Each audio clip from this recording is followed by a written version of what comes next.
এবাৰ আৰক্ষীৰ জালত পৰিছে বিতৰ্কিত মিকি উৰফে মজিদ আক্তাৰ। দীৰ্ঘদিন ধৰি বিভিন্ন ইউটিউবাৰক আমন্ত্ৰণ জনাই ভিডিঅ' প্ৰস্তুত কৰি আছিল নিজৰ মোবাইলৰ দোকানত আৰু কেনেদৰে সেই ইউটিউবাৰক মাতি জনপ্ৰিয়তা অৰ্জন কৰিবলৈ চেষ্টা কৰিছিল। সেইগৰাকীয়ে দীৰ্ঘদিন ধৰি গুণ্ডাগিৰি দাদাগিৰি দেখুৱাই আহিছিল আৰু বিভিন্ন অসাধু কাৰ্যকলাপৰ সৈতে জড়িত হৈ থকাৰ কেতবোৰ তথ্য আৰক্ষীয়ে লাভ কৰিছে। কেৱল সিমানেই নহয়, ইউটিউবাৰক আমন্ত্ৰণ কৰি নি ইউটিউবাৰক নিজৰ প্ৰমোচনৰ বাবে মাতি নি কেনেদৰে ভিডিঅ' আপলোড কৰি তাৰ পিছত দাদাগিৰি দেখুৱাবলৈ আৰম্ভ কৰিছিল তিনিচুকীয়াত আৰু অৱশেষত মিকি উৰফে সেই মজিদ আক্তাৰ নামৰ সেইগৰাকী যুৱক আৰক্ষীৰ জালত পৰিছে।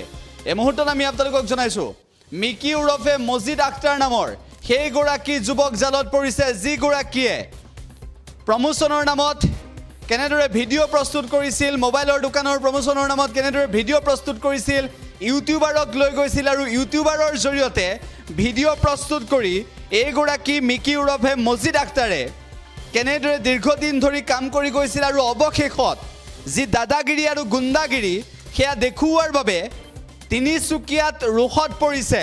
আৰক্ষীয়ে আটক কৰি লৈ গৈছে এইগৰাকী বিতৰ্কিত ব্যৱসায়ী উৰফে গুণ্ডাগিৰি আৰু দাদাগিৰি দেখুৱাই তিনিচুকীয়াত বিশেষভাৱে চৰ্চাত থকা মিকি উৰফে মজিদ আক্তাৰ আৰু সেই মিকি উৰফে মজিদ আক্তাৰৰ যি কাৰ্য, সেই কাৰ্যৰ বিৰুদ্ধে এতিয়া সকলো সৰব হৈ পৰিছে। আমি উল্লেখ কৰিব বিচাৰিছোঁ এই মুহূৰ্তত যে অৱশেষত আৰক্ষীয়ে আটক কৰিছে। আৰক্ষীয়ে এইগৰাকী মিকি উৰফে মজিদ আক্তাৰৰ ক্ষেত্ৰত ব্যৱস্থা ল'ব। আৰক্ষীয়ে আজি আটক কৰি লৈ গৈছে। দাদাগিৰি গুণ্ডাগিৰি দেখুৱাইছিল ইউটিউবাৰক নি নিজে ভিডিঅ' আপলোড কৰি ইউটিউবাৰক নি নিজে ভিডিঅ' প্ৰমোচনৰ বাবে দোকানৰ প্ৰমোচনৰ বাবে ভিডিঅ' বনাই কেনেদৰে দীৰ্ঘদিন ধৰি অন্ধকাৰত ৰাখিব বিচাৰিছিল একাংশক আৰু দাদাগিৰি গুণ্ডাগিৰিৰ জৰিয়তে নিজৰ আধিপত্য দেখুৱাব বিচাৰিছিল তিনিচুকীয়াত। সেই মিকি মোবাইলৰ এইগৰাকী মজিদ আক্তাৰ অৱশেষত আৰক্ষীৰ জালত পৰিছে। আৰক্ষীয়ে আটক কৰিছে মজিদ আক্তাৰক। আৰক্ষীয়ে মিকি উৰফে মজিদ আক্তাৰক আটক কৰিছে আৰু এই সন্দৰ্ভত আৰক্ষীয়ে বহু তথ্য লাভ কৰিছে।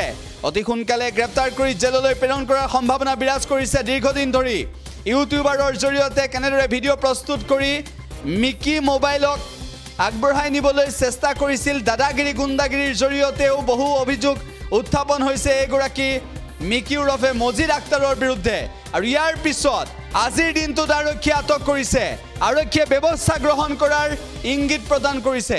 আমি আপোনালোকক এই মুহূৰ্তত জনাইছোঁ তিনিচুকীয়াৰ মিকি উৰফে মজিদ আক্তাৰ এবাৰ আৰক্ষীৰ জালত পৰিছে। দীৰ্ঘদিন ধৰি দালালি, দীৰ্ঘদিন ধৰি প্ৰৰোচনা, দীৰ্ঘদিন ধৰি বিভিন্ন অসাধু কাৰ্যকলাপ, দাদাগিৰি গুণ্ডাগিৰি এই সকলোবোৰ কৰাৰ পিছত অৱশেষত আৰক্ষীৰ জালত পৰিছে, ৰঙাঘৰলৈ যাবলৈ সাজু হৈছে। আৰু একেটা সময়তে উল্লেখ কৰিছোঁ যে অতি সোনকালে আৰক্ষীয়ে আৰু অধিক তথ্য লাভ কৰাৰ সম্ভাৱনা আছে মিকি উৰফে মজিদ আক্তাৰৰ বিৰুদ্ধে।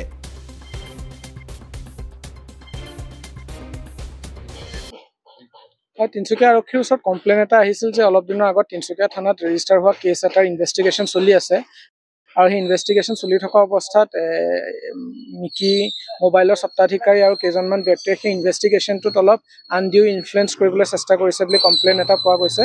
আৰু সেই কমপ্লেইনৰ ভিত্তিতে আমি আজি এটা ৰেড তেওঁৰ ঘৰতো কৰা গৈছে। ৰেড কৰি পেলাই তেখেতক ইতিমধ্যে কৰায়ত্ব কৰা গৈছে।